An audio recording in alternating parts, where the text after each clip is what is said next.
every piece of document that's possible.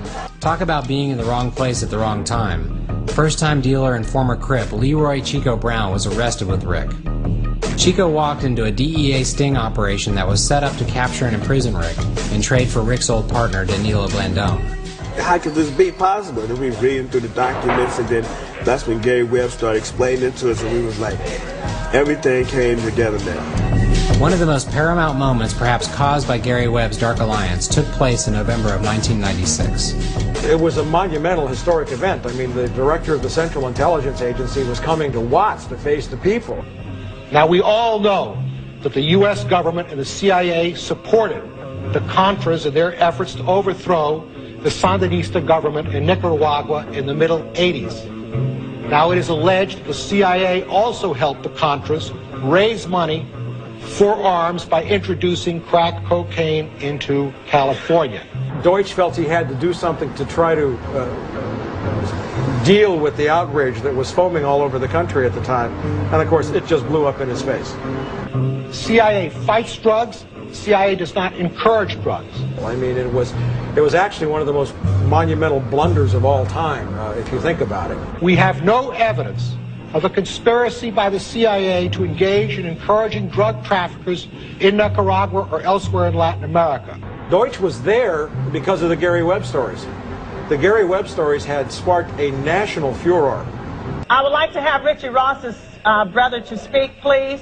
The United States government turned their head and let this cocaine come into the United States of America.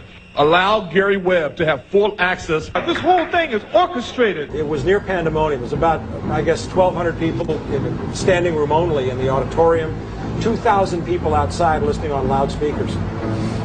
And it was very hard to keep control. I got called on finally, and I said to her very clearly, I was looking right at Deutsch. I am a former Los Angeles police narcotics detective, and I work South Central Los Angeles, and I will tell you, Director Deutsch, that the agency has dealt drugs throughout this country for a long time. And I was able to name operations. Director Deutsch, I will refer you to 3 specific agency operations known as Amadeus, Pegasus, and Watchtower. I have Watchtower documents heavily redacted by the agency. I was personally exposed to CIA operations and recruited by CIA personnel who attempted to recruit me in the late 70s to become involved in protecting agency drug operations in this country. He stumbled and stammered and wrung his hands.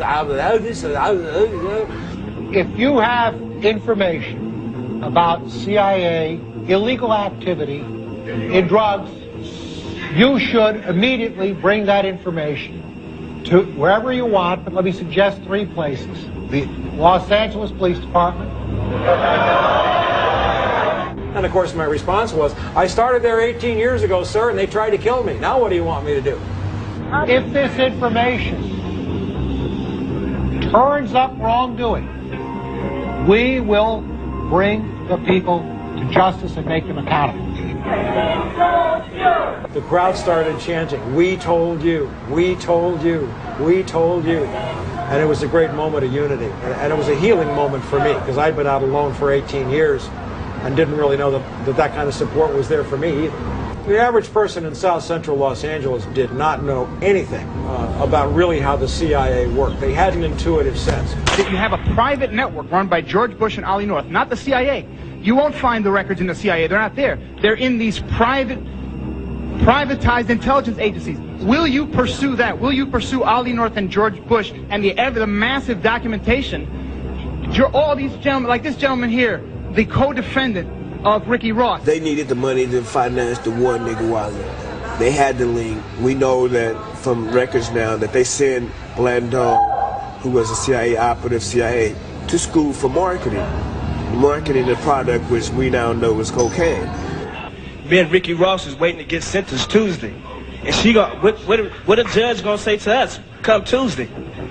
May I just say that the question which was asked of us by the judge was Ricky Ross ever an agent or a contract employee? I already knew that from the beginning of dealing with Danilo Blandone that he was sending supplies and things of that nature, computers and guns to Nicaragua to fight a war. Ricky had already served a 5.5-year sentence for dealing crack, but was now given a second 20-year sentence after being set up by his former partner Blandone, while Oliver North walked away as a hero, wealthy and free to try his hand at politics. Oliver North was being promoted by the Christian Coalition, and to them he was the last white hope that they were going to have for a right-wing Christian to run for U.S. Senate in Virginia. During the 1986 Kerry Commission, Oliver North's crimes were exposed to the American public, and yet today Oliver North is not only a free man, he has his own show on the Fox News network. It's amazing that Oliver North has his own TV show, and hopefully when I get out, I plan on having my own. How does a federal agency like the CIA exert control over local law enforcement agencies? The way it's done, which I saw firsthand at LAPD, there are networks called the Narcotics Intelligence Network, or now it's called Clearinghouse, where agencies who are doing a drug case don't step on each other's toes. Every time the police go and raid us, I know Rick used to get calls and say, move out, you know, they coming. We actually saw that here in 1986 with major task force investigations of Freeway Ricky Ross. They had search warrants for 19 locations that were prepared one night, and by the time they got there the next morning, all 16 locations had been cleared out. And that means that obviously there was a leak. That's the way the CIA protects its share of the drug trade. Just one night, I got a tip from Danilo not to go over, and just so happened to be the night that they raided. Crack use spread like wildfire in the early 1980s. And in Los Angeles, a drug dealer known as Freeway Ricky Ross was in the middle of it. Prosecutors called Ross the Walmart of crack. He made millions in the early 80s dealing to Los Angeles street gangs. The United States sentencing guidelines and the federal sentencing system rewards those who get others involved in criminal conduct, and that's what Blandone did. During the exact same period that Freeway Ricky Ross was at his heyday, home values in South Central Los Angeles were tanking. People owed $100,000 on their home. The place was a war zone, dead bodies in the backyard, prostitutes in the front, drive-by shooting. I mean, it was horrible. And people walked on their mortgages because they couldn't sell the houses. And tens of thousands of homes were moved literally for 10 and 20 cents on the dollar after people abandoned their mortgages. We call that ethnic cleansing. There was a greater plan to put churches, to put liquor stores, gun shops, and cocaine, drugs into the ghetto, into the neighborhoods, and drive the prices down. And they pretty much did a good job of that. Real estate in California, which we consider Compton, Watts, East LA, South Central, where the drug-infested gang killing highest rates in the country, and families really start moving out of the inner cities to way out. I'm talking about 70 miles out of LA to get rid of. I'm talking about the farmland where they promising people that they're gonna build up jobs and everything. Especially like in the 80s. There's a big thing about moving to Moreno Valley. We're gonna have all these big corporations come in. It never happened.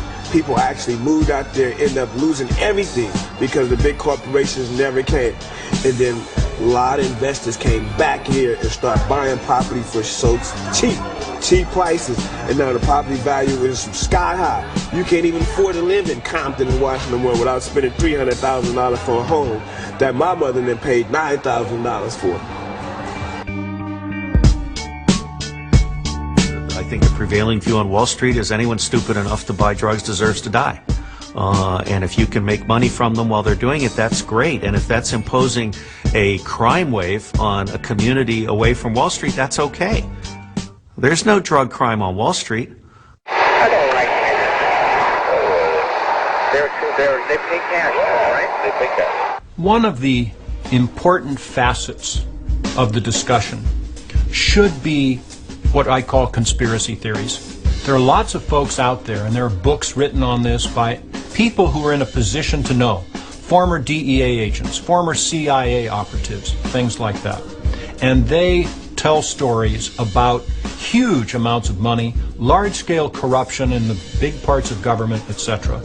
And are these stories true? And the answer is, of course, I don't know. I don't have access to any particular information more than anyone else does. However, ask yourself this question. If you're going to have a